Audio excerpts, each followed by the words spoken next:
السلام علیکم ورحمۃ اللہ وبرکاتہ۔ بسم اللہ الرحمن الرحیم۔ خنزیر کا گوشت حرام کیوں ہے؟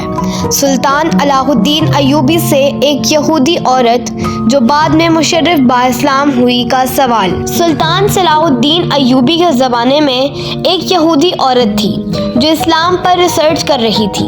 اس نے اسلام کے بارے میں بہت کچھ سیکھا، بہت کچھ پڑھا۔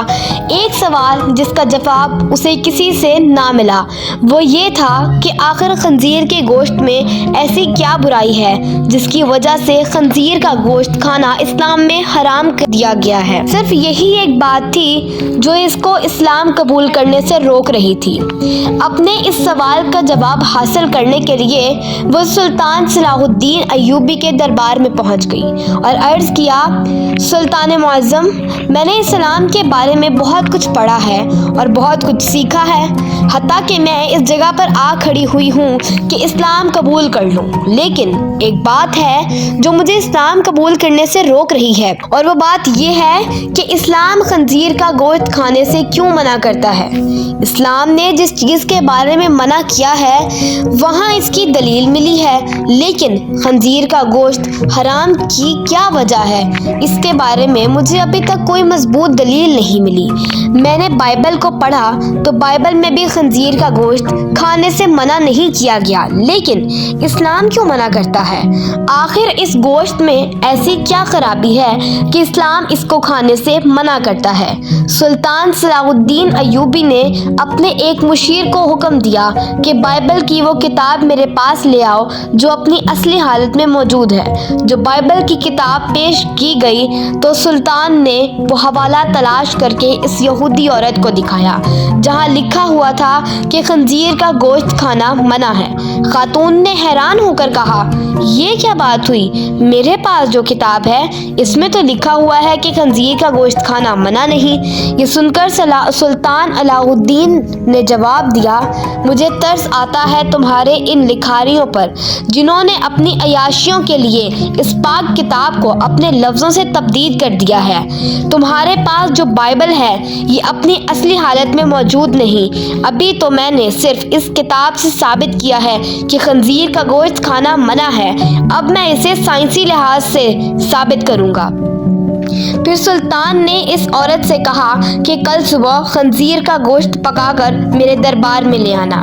دوسرے دن اس عورت نے خنزیر کا گوشت پکایا اور گوشت سلطان کی خدمت میں پیش کر دیا۔ سلطان نے اس کو کراہت سے دیکھتے ہوئے کہا کہ اب اس کی بوٹی کے 2 حصے کرو۔ خاتون نے جب چھری سے بوٹی کے 2 حصے کیے تو درمیان سے گوشت کچا تھا۔ سلطان نے اس خاتون سے کہا کہ کیا تم نے اس گوشت کو اچھی طرح پکایا نہیں؟ تو وہ کہنے لگی، نہیں سلطان معظم، میں نے تو اس کو بہت اچھے طریقے سے پکایا ہے۔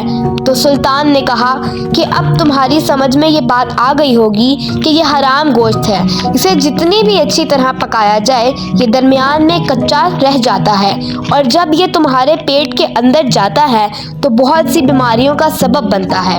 دوسری بات یہ کہ سور جس جگہ رہتا ہے یہ اپنے ارد گرد کی تمام گندگی حتیٰ کہ انسانوں کی گندگی کو بھی کھا جاتا ہے۔ اس کی خوراک بہت ہی غلیظ ہوتی ہے، اس حوالے سے وہ غلاظت اس کے گوشت میں بھی شامل ہوتی ہے جو بذات خود بیماریوں کا منبع ہے۔